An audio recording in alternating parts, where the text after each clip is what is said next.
Alright, so hello guys. So my presentation is on how the Industrial Revolution divided America. So the first thing I'll be pointing out is how the North and South differently adapted the Industrial Revolution, right? How they took it. Did they think it was awful? Did they think it was good? And also how their different adaptations really caused a divide in the cultures of the nation and ultimately laid the seeds for conflict. So first, I'd like to look at the northern economy from 1790 to 1800. That time period, uh, just about the start of the 19th century.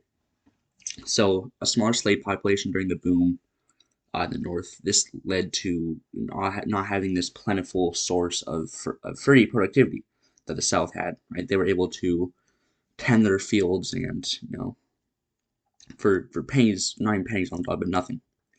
Right, they had these people they subjugated, and the North didn't have that. They had a lot of free people living in these large cities. And as such, they had a need for cheap productivity. This is something they hadn't really had before because most people in the northern areas at this time were artisans. Cobbler would make shoes for a few pairs of shoes a day, and they would do whatever they want all day. Frankly, they would drink, smoke, whatever. As long as they get the 4 shoes done per day, they're surviving, right?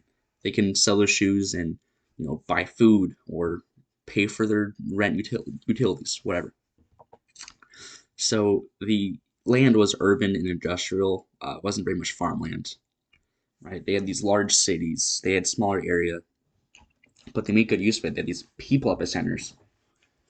They had this really great supply chain. I'll talk about this later, but they had better, transportation, so they could move things, information, people, resources around very effectively, very efficiently. So in the art, culture, and education outpaced the South pretty dang well because they didn't have to focus on surviving, making enough food to eat for the day, or making enough crops to pay for their plantation, pay for more slaves, whatever. They were able to think about other things, like painters would be a profession. This is something you wouldn't really see in the South. This led a way for people to become more sophisticated, I guess. They didn't have to rely on basic human survival. And the education was much better.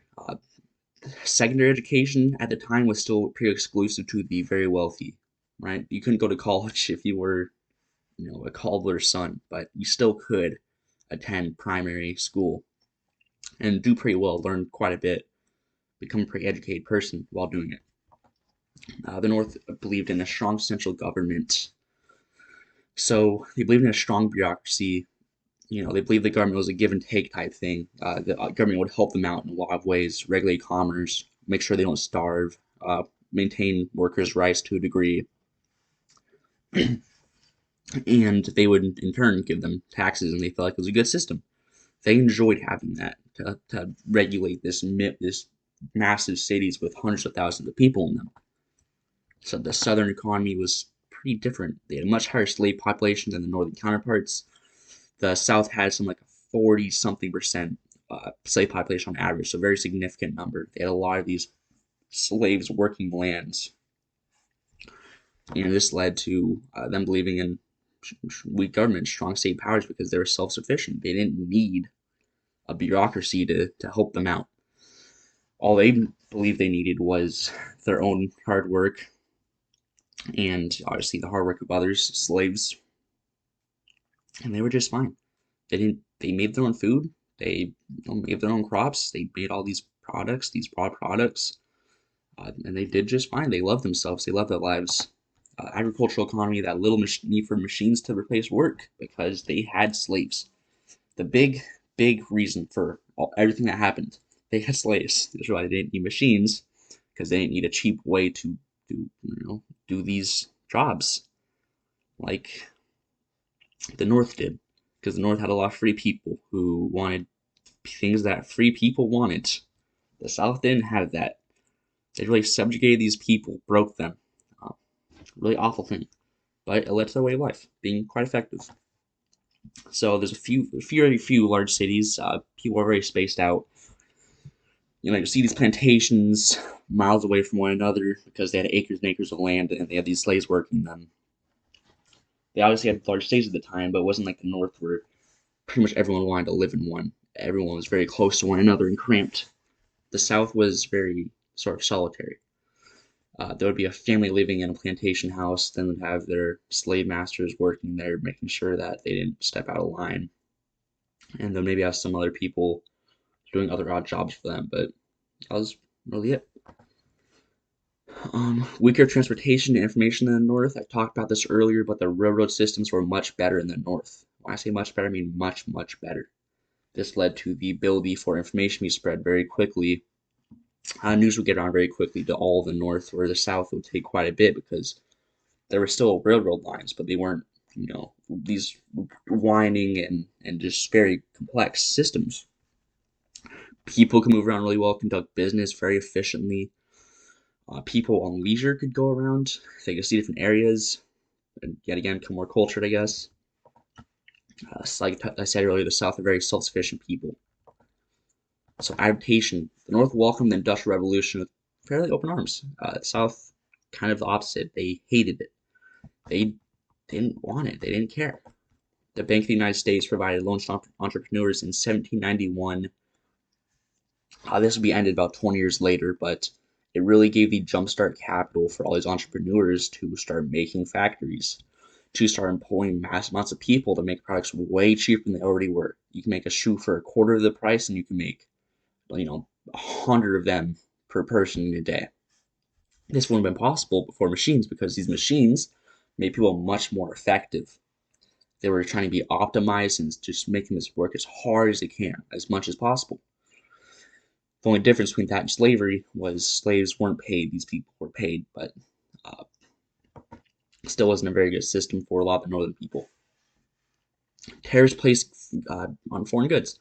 So the Whig Party, after the loans were taken out off the table, the Whig Party really wanted tariffs to be placed on foreign goods, so that United States goods would become the primary source for American citizens, right?